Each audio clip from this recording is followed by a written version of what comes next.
Welcome to a lesson with Dr. Powell. We're going to look at different types of vector operations, namely the dot product and the cross product. But first, we're going to talk about where they come from. They come from a number system that has numbers that look something like this. 1 plus 2y minus 3j plus k. What is this I, j, and k business? Well, I squared is equal to j squared is equal to k squared is equal to -1. Wait, I squared. So that's like a lot like imaginary number, like complex numbers, but then we also introduce a j and a k. It's kind of funny. But because of that, we're going to call I, j, and k all imaginary. That's just terminology. They're actually very real in some sense, especially for how they're used and how they can be visualized. But they're called imaginary by tradition, but we'll see in a minute how that's very ironic. Okay, now they also have a nice multiplication between them. If you multiply I times j, you get k. J times k, you get I. K times I, you get j. Now, if you go backwards, j times I, it's negative. So j times I is negative k. I times k is negative j. K times j is negative I. So using those ideas and distributing across with multiplication across regular addition, subtraction, we get a nice set of numbers, which is called the ring of quaternions.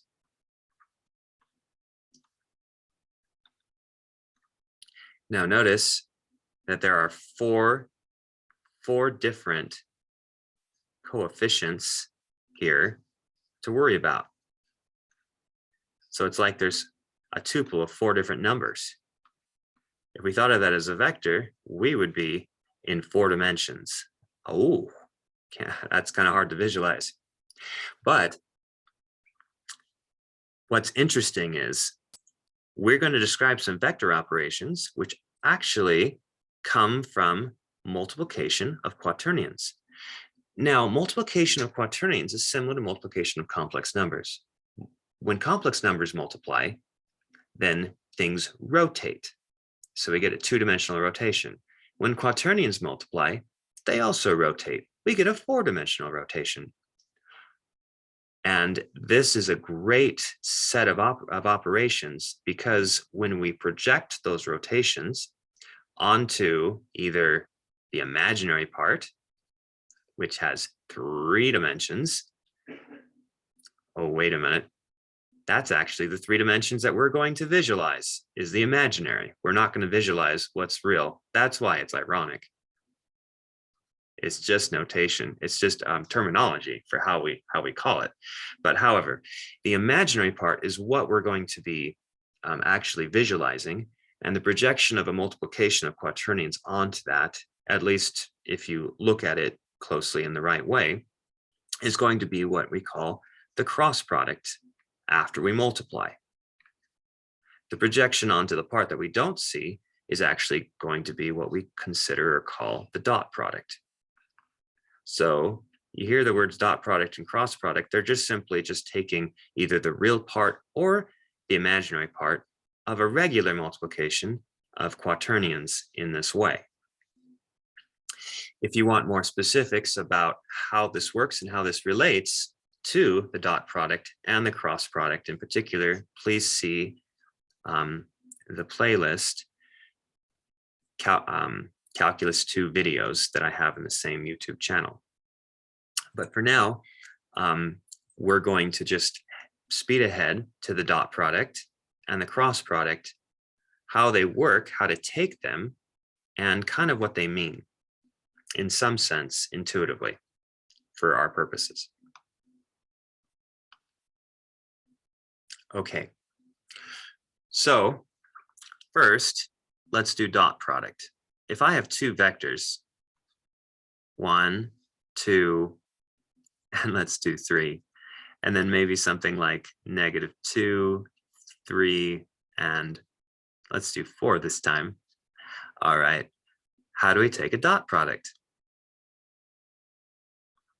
Well, in a quaternion multiplication, if you want something real, the only way to get it is by multiplying the i's and the i's times I, j times j, and k times k. And if you want a rotation in the right way to undo something else to see something in between, you actually have to make one of the guys negative in some sense. That's spelled out in the other videos. But but really the result is just to multiply the coefficients. So I times I would be -1, but then with another negative would be positive. So really the I squared portion just amounts to multiplying these two guys and just taking it as it is. 1 times -2 is -2. 2 times 3 is 6. 3 times 4 is 12. And then we add. Notice the dot product is one-dimensional. We do not put commas. We add to get one number. So we have -2 plus 6 is 4, plus 12 is 16. That's the dot product of those two vectors. All right, now let's go to the cross product of those two vectors. Now, cross products, you have to be careful, just like quaternion multiplication reverses from positive to negative if we interchange I and j, or j and ji, or however we do that, if we switch order, then the same thing happens when we switch order here. So if I had ordered this on top of this or this below this, I could change the result by a positive or negative.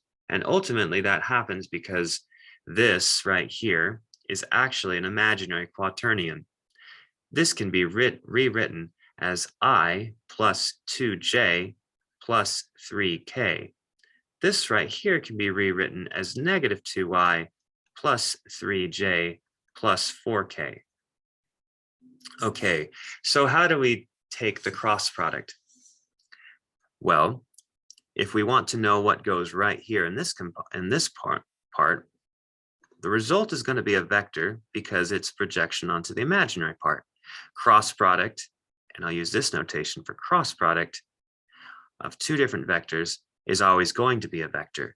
The dot product of two vectors is always going to be just a number. So make sure you always just get a number when you take a dot product. For cross product, make sure you always get another vector.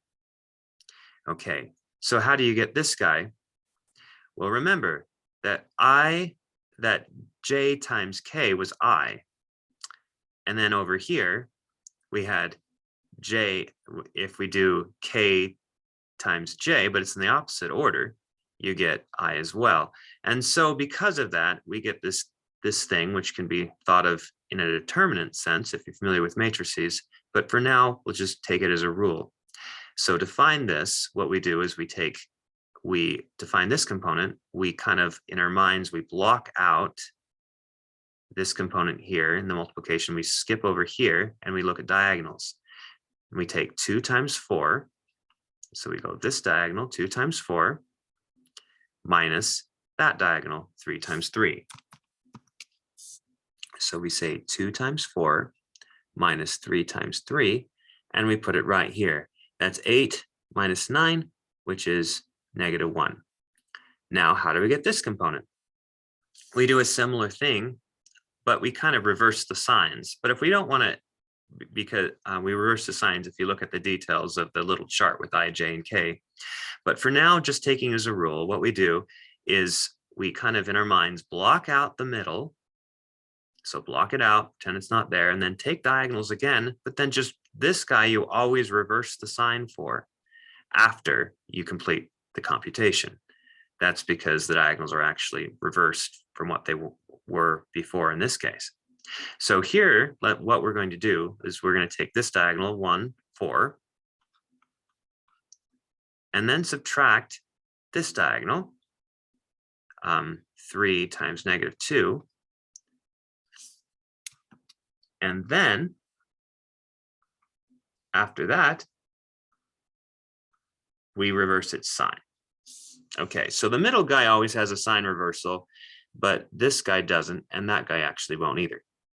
So we end up getting 4 plus 6, which is 10, but then we reverse the sign to -10. Okay, now how do we do this one? Well, kind of block this out in your mind and then do this over here. Do this diagonal, 3 minus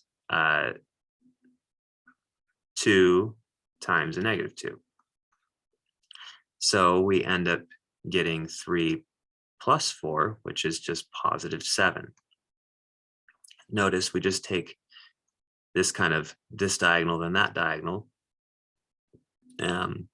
for all of them, but then in the middle, we just reverse the sign. So the diagonal that starts at the top left is where we think it was positive, and then the diagonal that starts at the top right, we think of as negative. We complete that computation, we put the results in, but then we reverse the sign of the middle. That is how we compute the cross product. In the next video, we'll talk about how to interpret these geometrically and what they mean geometrically. Thanks for watching.